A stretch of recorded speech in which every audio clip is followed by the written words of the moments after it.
Hello and welcome to The Familiar Strange, brought to you with support from the Australian Anthropological Society, the Australian National University's College of the Asia and Pacific, and the College of Arts and Social Sciences, produced in collaboration with the American Anthropological Association and coming to you from James Cook University in Cairns. I am your familiar stranger today, Simon Theobald, with Viktor Baskin. Thank you, Victor. Victor. From James Cook University. Also from James Cook University. Represent. Sacha Cody from Hong Kong University of Science and Technology. And Katherine Giunta from the University of Sydney. So thank you all so much for coming on the program today. It's lovely to have three guests. So Victor, what are you thinking about this week? So this week we have, all of us, been at the AAS 2018 conference, which has the title of Life in the Age of Death. And it's been enriching and radical in lots of ways. But for me, it's been putting into conversation with myself and with my colleagues about the relationship that as anthropologists we have with form and content. How do we keep the ethnography that we go and spend all of this time and invest our lives in as alive as the lived dilemmas of the encounters that we have? And I think Lucas Bessire's keynote this week was a really beautiful example of the ways that different styles of expressing ethnography can create a generative dialogue with each other. So he gave a really gorgeous talk, and it was a narrative description of his relationship with his family in a lot of ways, but how that kind of spills out into his understanding of the land in that area and the economic framing of that land and the problems it creates for the environment around that area. But while he spoke, he also had imagery playing overhead. And it wasn't an adjunct to his presentation, you know, it was part of his argument. And the images made arguments on their own terms in a kind of more than beautiful way, because there are moments in the discussion where you felt quite sick, actually. You got this kind of crop sickness because we were framed so tightly. There was no horizon to remind you of the land that you stood on, and it kind of mimicked that really tight framing of the economy as a way of understanding land. So there were all of these interesting tensions that he brought out in the modes with which he told the story. And as an audience, you kind of lent in and created meaning or stripped it out of that discussion. And it felt very alive. Even the spoken voice he had felt very alive. And there's been a number of talks that I have heard and discussions that I've had where I've thought through maybe this is the possibility for a multimodal or a multimedia anthropology. Maybe different, even this podcast that you do is an expression of, okay, how do we take what we do and step it out into the world and keep it alive? So that's where my thinking has been, and I have no answers to any of it yet, but very, very inspired by the experimentation that I'm seeing. I guess the question is whether you think multimodal, like what is the position of multimodal anthropology in the discipline in general, and how you guys feel? Do you think it fits into your work, Sacha, or? So Victor's comments about the first presentation, for me, I think it was, with the video showing, it would have been a very different experience as a listener without that video. And for me, the video made everything. And actually, I tuned out to what he was saying for a lot of the time, I have to admit, and was just watching the video and the vastness of this dead, barren land. So my takeaway was moving, like many people's was, not from what he said, but from what he showed. Yes, there's a huge opportunity, I think, and need for multimedia anthropology because it communicates in a way that the written word cannot. Do you think the text is dead? It's ironic that I feel like I'm taking sort of this straight man position.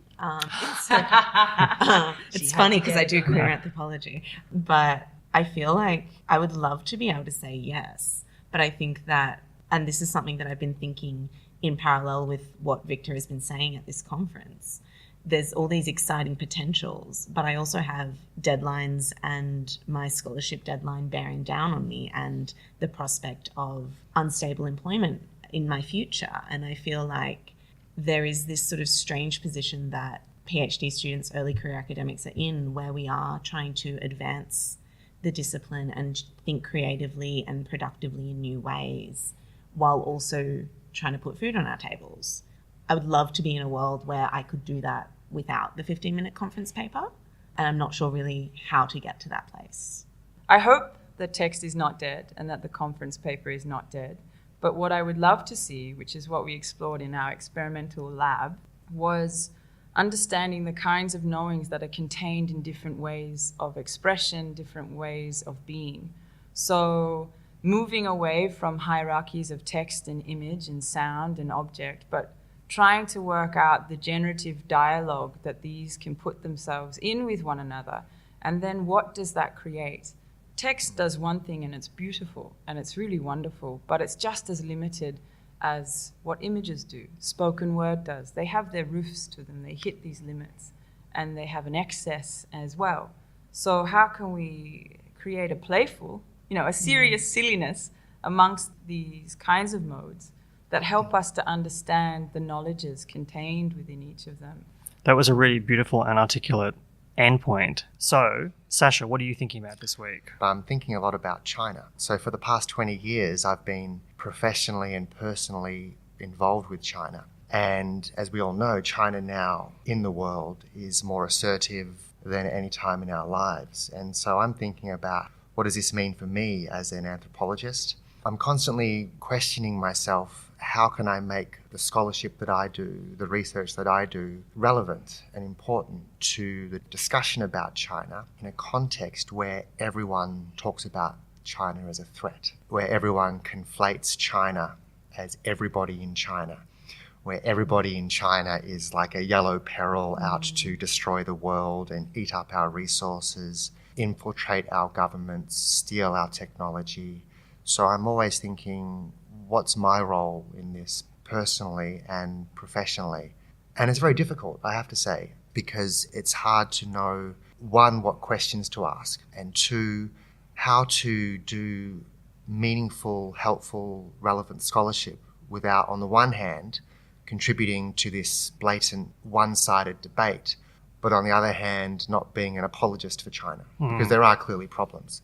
Particularly for people who work in not just authoritarian societies potentially, but in situations where there's a sensitive subject, particularly in a kind of broader discussion that's happening in, the Australian general public or so on, you're always torn between trying to advocate for nuance, I guess, is the real question. And I think, how do we kind of skirt this space between saying, look, it's not all terrible, but also there are some things you should be considered. Is that something that you guys come across in your own?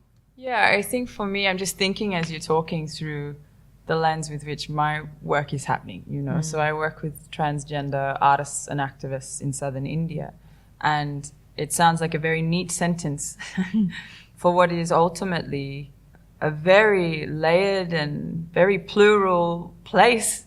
When you look at it structurally and politically, I think sometimes the criticisms are easier to make because they are cleaner. But when you're dealing with a person one-on-one and you see even the nuance of their lives, how it is that they are using the resources and the opportunity in front of them to make what little shift they can. And they're working with a flawed system, and you as an anthropologist are in a fraught situation, and you have to charge forward even though it is fraught.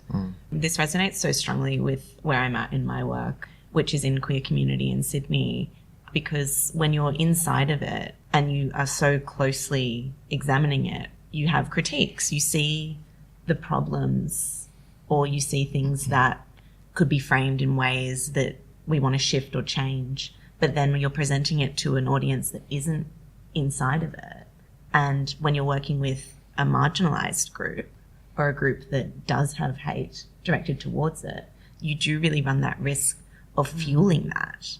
Yeah, giving transphobic people, homophobic people, even the right generally, ways to twist our words to be used against us.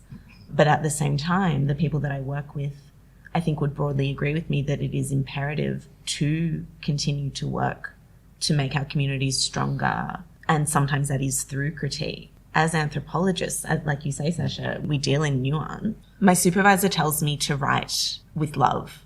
And I think that for me, that's where it is at. In the very sort of small scope of my academic work, when we write about people with love, that can kind of enable a critique that is balanced. Seems trite, but that's what I have today. But in terms of then beyond that, I think it really is a live question. And if I can just add one thing, like on the end of this topic, it kind of comes back to the first topic, which is about different forums and platforms and media. So I find in my work in China, I'm constantly fighting against journalism and sensational headlines. And actually the people who read this are not going to read an academic paper that I write that may have all this nuance. And this is exactly where, as anthropologists, we need to engage with all kinds of platforms to public anthropology, to get our message across and to get our research out there in ways that can be, appreciated and absorbed by multiple audiences. Is there room for a sympathetic portrayal of people who have profoundly different views to our own? I think yes. I really struggled in my fieldwork working with a handful of people who have really, really different politics and views to me, particularly around gender. So feminists who might not invite trans women into their spaces, things like that. And I think that it's impossible to spend that amount of time with someone and not see the whole of them and find ways that they are not just this one horrible, damaging, violent perspective, even as we do see it as horrible and damaging and violent. Maybe sympathetic isn't the right word, but I want to come back to what you said, and nuanced, right? Because from an activist perspective, when we understand why people have these perspectives and enact these politics, I think that that is a tool for us to, I don't want to say fight against, but bring them in, So to understand is powerful. And if we put up a wall at something that we disagree with, that can limit understanding. That said, I don't want to imply that it's some sort of ethical imperative. I think that each of us has to do what we can, particularly if you're like me, and I suppose to an extent you, Viktor, and maybe even in your work, Sacha, you're to some extent a part of the community that you work in. This is a live issue, and it's physical when you encounter these perspectives and actions that you do see as violent to yourself and the people you love. And so I think it's important to have a nuanced representation and to understand, but it's also important to preserve ourselves. I would love to keep this conversation going forever because I think it's fascinating, but unfortunately we have to keep moving on. So Kate, what are you thinking about this week? So this week, as I've been engaged in all these wonderful discussions at the conference that we've been riffing on presently, I've been watching my social media fill up with comments about changes to certain mediums' policies, particularly Tumblr and Facebook. So for those who may not be aware, Tumblr has decided that as of December 17th, they're banning all adult content. For those who may not be aware, Tumblr's a big site for porn, and particularly queer porn and sex workers. There was a lot of contention over the stipulation in the Tumblr guidelines that female presenting nipples would be banned. I'm not really sure how someone's building an algorithm that determines what a female presenting nipple is. And I noticed this morning that Facebook has also added some guidelines in that technically do not allow you to state a sexual preference. So as we're talking about life in the age of death, I'm thinking about what is going to happen to my own community and the community that I work in, the queer community, when some of the key ways with which we connect with each other across physical borders is taken away from us. Thinking about different forms and the kind of forms that enable people to be taken on their own terms, like people's own forms of expressing themselves. I'm wondering what happens when that's taken away.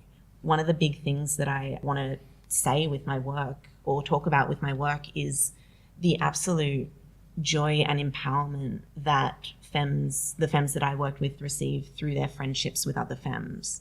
And I don't think it is just joy, but it's survival, right? They are enabled to survive in a world that is misogynistic, that is homophobic, because of these connections. And I'm honestly quite fearful about what these changes hold for us going forward. And I wonder what my role as an ethnographer of my own community is in light of this. Do you think you can be an activist anthropologist? Oh, that's such a loaded word. I know, isn't it? It's such a... I mean, it depends on what we mean by that. I think that my anthropology is inherently activist insofar as I'm very committed to taking people on their own terms and an activism of care and love in those representations. Thanks very much for that, Katherine. Now to me, what I've been thinking about this week and what we've been asked to talk about very briefly is North Sentinel Island, which is a totally different topic from what we've been talking about the rest of this podcast. How can we make it queer? But I mean, this taps into kind of very old ideas of anthropology and in some ways, so for those of you who don't know out there in Listenerland, North Sentinel Island is part of the Andaman Islands. It has an indigenous people. We don't know exactly how many.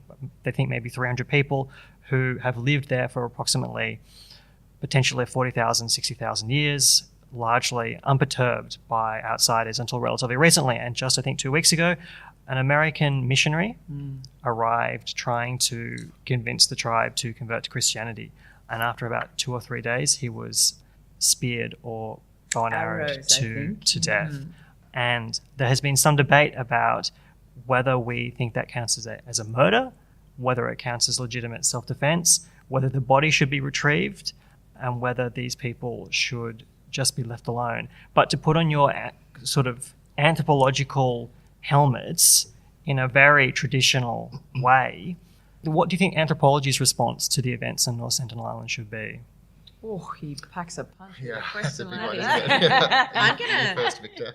Mate, no, you I'm started gonna saying obfuscate by saying that with my anthropology hat on, I'm really interested in the local response to this. So in preparation for this podcast, I read up a little bit on what had happened, and I was fascinated by an article, I think from the ABC, that was eulogizing this missionary, which I think, there's a space for. But what I was left wondering was, we're not eulogizing every single individual that has lost their life through acts of colonialism and that anthropology has been complicit in.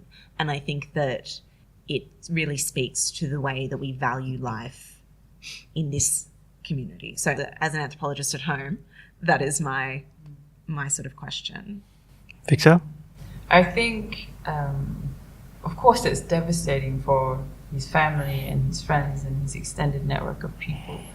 The difficulty with such an incident is its capacity for metaphor. And I think that's what will happen with this story, is it will be kind of stretched across different ways of thinking. I was very struck by the naivety of his approach and devastated by the fact that ideas prevail in this kind of everydayness, that he did not even question his approach to the island, to the people, because of the everyday confirmation of his thinking, that he had something that needed to be shared and that people needed saving.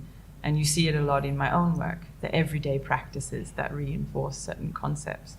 And in this instance, he lost his life over it because of a lack of critical reflexivity in his everyday living. So my thinking was like, oh man, how do we get people to be more self-reflexive and self-critical? Because I think life in the age of death right now is about that moment. How can we all look at ourselves and critique the way we're living, not to be destructive to our own identities or pull ourselves down, but how can we kind of pull ourselves up? Questioning. Exactly. And I just saw this really young, spirited human charge onto the land in which he wasn't invited, thinking that he needed to save souls. And that's a very age-old story. And for exactly as Kate's saying, it ended in a particular way this time. History has shown that it didn't always end that way. So what will happen next with that piece, or what the anthropologists should do with it, I don't know, but it is a portrait of a certain style of thinking right now. And there's room there to talk about that, but at the same time, you don't want to hijack somebody's tragedy to do your homework, Yeah. So I'm also obfuscating in a strange way. Are you going to obfuscate for us as well, Sacha? Well, I think there's so much in this story, isn't there? There's just so many different angles. Again, I don't know what anthropologists should do, but what I found interesting in the entire story is the economics of it all. So you've got very cheap, regular boat trips that can take anyone out there, and do regularly take people out there that are not killed. So it's quite common, is what I understand. This whole idea of, pushing the boundaries of different kinds of tourism, which is so prevalent in society. So for me, it was this poor guy, in some ways, is kind of, at the tip of these much bigger things going on that aren't going to change. And I wouldn't be surprised if this happens again, if not in this location, somewhere else. If it's not death, it's injury. I guess what's missing in the whole thing is the locals' perspective, which I don't know what it is. And we don't know, and Yeah. at the moment we can't Yeah. know, unfortunately. Yeah. But I think this is a great moment for us to say thank you all so much for beautifully obfuscating. We did it well. You didn't did. we? Yeah.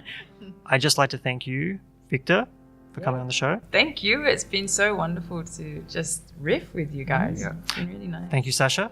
My pleasure. Very enjoyable. Thank you. And thank you, Katherine. Thank you for having me. Today's episode was produced by all of us at The Familiar Strange. Our executive producers are Diana Caddo and Matthew Fung. Subscribe to The Familiar Strange podcast. You can find us on iTunes and all the other familiar places, including Spotify. You can find the show notes, including a list of all the books and papers mentioned today, plus our blog about anthropology's role in the world at thefamiliarstrange.com. If you want to contribute to the blog or have anything to say to me or the other hosts of this program, email us at submissions@thefamiliarstrange.com, tweet at TFS Tweets, or look us up on Facebook and Instagram. Music was by Pete Dabro. Special thanks to Nick Farrelly, Will Grant, and Maud Rowe. Thanks for listening, and until next time, keep talking strange.